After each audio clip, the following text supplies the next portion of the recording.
So, you've probably heard the name Carl Friedrich Gauss, one of the greatest mathematicians in history, right? But to really get a handle on his genius, we're not going to crack open a textbook. Nope. We're going to look at something way more unexpected. An old piece of money.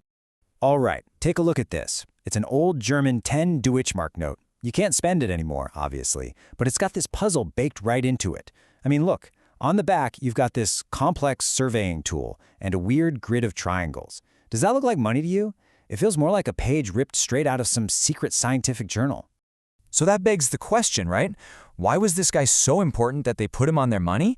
And what in the world does this super practical, hands-on design have to do with a man famous for his brain-meltingly abstract ideas? Okay, to figure that out, let's start with the Gauss everyone thinks they know, the legendary intellect, the guy they called the Prince of Mathematicians. This is the side of him that was just pure, unfiltered brain power. And when I say brain power, I mean it started early, like unbelievably early. The legend goes, when he was just 3 years old, he's watching his dad, who's a mason, adding up the weekly payroll. His dad finishes all his calculations, but right before he pays his crew, this little voice from the corner just pipes up and says, "Dad, the math's wrong." They go back, they check the figures, and yep, the 3-year-old was right. And that was just the warm-up act. The most famous story about him, the one everyone tells, happened in his elementary school class. The teacher, probably just trying to buy himself a few minutes of peace and quiet, gives the kids this super boring task. Add up every single number from 1 to 100. Well, the teacher had barely finished explaining the problem when young Gauss just slaps his little slate down on the desk and says, "There it lies." Basically, done. So while all the other kids are chugging along, 1 plus 2 is 3, 3 plus 3 is 6, Gauss saw something else entirely, a hidden pattern. He realized, hey, what if you pair the numbers up, the first one and the last one? 1 plus 100, that's 101. Okay, what about the second and the second to last? 2 plus 99, also 101. It just keeps working. You've got 50 of these pairs, so 50 times 101, boom, 50-50. It wasn't just that he was fast, it's that he saw the problem from a totally different angle. And that kind of incredible insight, that became his signature move for his entire career. In 1801, he dropped his masterpiece, Disquisitiones Arithmeticae. This book totally changed the game for number theory. It was so brilliant, so packed with ideas, that another famous mathematician, Dirichlet, supposedly slept with a copy of it under his pillow, just hoping some of that genius would soak in. After that book, there was no debate. Gauss was the undisputed king of mathematics. Okay, so now we've got this picture of Gauss as the ultimate ivory tower genius, right?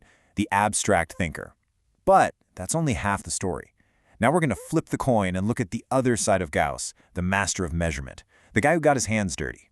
And this is where we come full circle, right back to that banknote.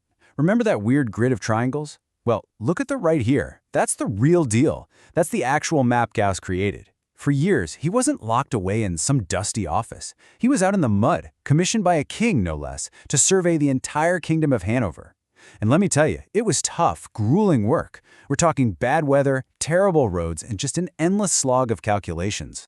Now, to do a job like that, you need the right tools. And when Gauss couldn't find a tool good enough, he just invented one. He called it the heliotrope. And the idea behind it was just beautiful in its simplicity. Apparently, he got the idea from seeing the sun glint off a window in the distance. So he built this thing with mirrors that could catch sunlight and beam it to a specific spot, sometimes 50 kilometers away. To the person on the other end, it looked like a bright little star. It's the kind of thing a kid discovers playing with a mirror, but Gauss, of course, turned it into a game-changing piece of scientific equipment. And this practical side of his could get pretty personal too. Get this. Gauss's mom knew he was born 8 days before a certain religious holiday, which was itself tied to the date of Easter. But nobody actually knew his birth date. So what does a guy like Gauss do? Well, naturally, he creates a whole complex mathematical algorithm just to figure out the date of Easter for any year he wanted, all so he could find his own birthday. And he did. He crunched the numbers and got his answer, April 30th. Okay, so this is where it all comes together, and it's what makes Gauss so special. He wasn't two different people, the thinker and the doer. His real genius, his superpower, was that he built a bridge between those two worlds, the world of pure abstract ideas and the messy, complicated physical world we all live in. Just think about that survey of Hanover again. He had thousands and thousands of measurements, angles, distances, you name it. But here's the thing. Every single measurement you take in the real world, no matter how precise you are, has a tiny little error. It's just unavoidable. So the big question is, when you're staring at a mountain of slightly flawed data, how on earth do you find the one single best answer hidden in all that noise? Well, if you've ever taken a science class or a statistics class, you've seen the answer. It's this right here, the line of best fit. It's that one clean, perfect line that cuts through a whole scatter of messy data points. And this simple idea? It's a direct descendant of how Gauss solved his very real, very muddy boots problem. So how did he do it? How did he find that perfect line? He came up with a statistical technique called the method of least squares. Here's the basic idea. Imagine you just draw a random line through your data. For every single dot, you can measure how far away it is from your line. That's the error. His method is a genius way to find the one and only line where the total of all those little errors is the absolute smallest it can be. It's a beautiful, purely mathematical way to pull a perfect signal out of a ton of noise, and he used it to process over 1 million data points from his survey. It's the perfect marriage of his two sides. And this was his secret weapon. He would stumble upon a practical, real-world problem, and it would trigger some timeless theoretical breakthrough. I mean, while he was out there surveying the curved surface of the Earth, he ended up developing his theorem egregium, a foundational idea in the geometry of curves. He's messing around with electricity and magnets, and bam, you get Gauss's law, a cornerstone of modern physics. It happened over and over again. Reality was the spark for his most incredible theories. So, let's talk legacy. Because of this incredible talent for connecting the real world to the abstract world, Gauss's impact isn't just in one little corner of science. It's everywhere. It's woven into the very fabric of how we understand the world today. I mean, seriously, his name is everywhere. Just look at this list.